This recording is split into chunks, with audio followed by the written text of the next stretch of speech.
Tinatanggap po ba ng walang pasubali ang pananalig nating mga Kristiyano sa muling pagkabuhay? Maligayang araw ng Sabado, kapanalig. Pasalamatan natin ang butihing Diyos sa pagpanibago ng ating lakas at pag-asa upang harapin ang panibagong araw ng may lubos na pagtitiwala. Ito po ay Sister Lines ng Daughters of St. Paul. Panawagang manalig sa itinuturo ng ating pananampalatayang Kristiyano tungkol sa usapin ng muling pagkabuhay, ang hamon sa atin ng mabuting balita ngayon.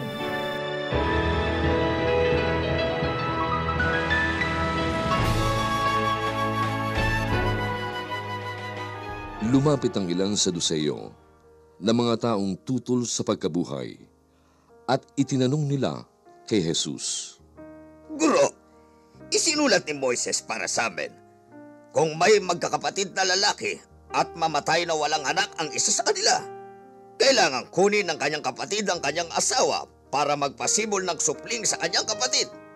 Ngayon, may 7 magkakapatid na lalaki. Nag-asawa ang panganay at namatay na walang anak. Kinuha ng pangalawa ang biyuda at pagkatapos ay ng pangatlo naman, pero hindi nagkaanak ang 7. Namatay sila at sa bandang huli namatay rin ang babae. Sa pagkabuhay, kanino sa 7 siya maituturing na asawa? Ang 7 nga ang umangkin sa kanya. Sinagot sila ni Jesus, Nag-aasawa ang mga taong nasa daigdig na ito, lalaki man o babae. Ngunit hindi na mag-aasawa ang mga ituturing na karapat-dapat sa kanilang buhay at sa pagkabuhay ng mga patay, lalaki man o babae. Hindi na nga sila mamamatay. Kapantay na sila ng mga anghel at mga anak sila ng Diyos matapos silang ibangon. Tiyak na may pagkabuhay ng mga patay. Ipinahiwatig ito kahit na ni Moises sa kabanata ng 80 nang tawagin niyang Diyos ni Abraham, Diyos ni Isaac, at Diyos ni Jacob ang Panginoon. Hindi siya Diyos ng mga patay, kundi ng mga buhay, at buhay na kasama niya silang lahat. nagsalita ang ilang guro ng batas. Guro, talagang ang tama ang iyong sinabi. Mula nooy, wala nang nangahas na magtanong pa sa kanya.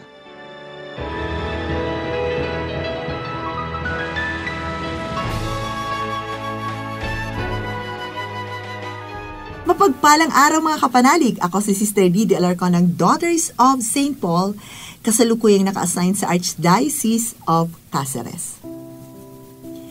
Hindi naniniwala ang mga Saduceo sa muling pagkabuhay.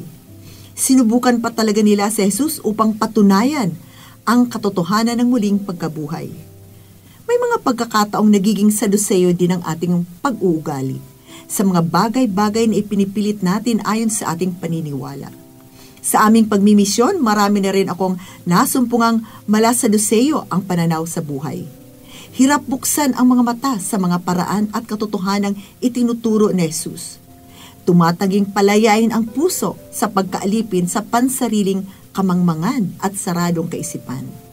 Sa ganitong sitwasyon, malabong masaksihan ang mga maliliit at malalaking himala at kaparaan ng ginagawa ng buhay na Panginoon sa ating pang-araw-araw na pamumuhay. Nakapanlulumo na may mga tumatanggi sa kabutihan ng Diyos at pilit na isinusulong ang pagtitiwala sa sariling kakayahan lamang. Kapanalig, panahon na upang ipagkatiwala ang ating sarili sa Diyos. Buhay ang Panginoon. Siya lamang at wala ng iba ang nag-iisang hari ng sansinukob, ang tunay na nagmamalasakit at nagmamahal sa ating lahat. Mga kapanalig, support Pauline's online ministry. Subscribe, like, and follow us on Facebook, YouTube, Instagram, Twitter, TikTok, Spotify, Google, and Apple Podcast. Maraming salamat po. At sa lahat na nagme-message sa amin na humihingi ng panalangin para sa iba't ibang intensyon, asahan po ninyong kasama nyo kami sa pagdarasal na ipagkaloob ng Diyos ang inyong mga kahilingan. Ito po muli si Sister Lines ng Daughters of St. Paul na nagpapaalalang napakaikli ng buhay na sa Diyos hiram lamang.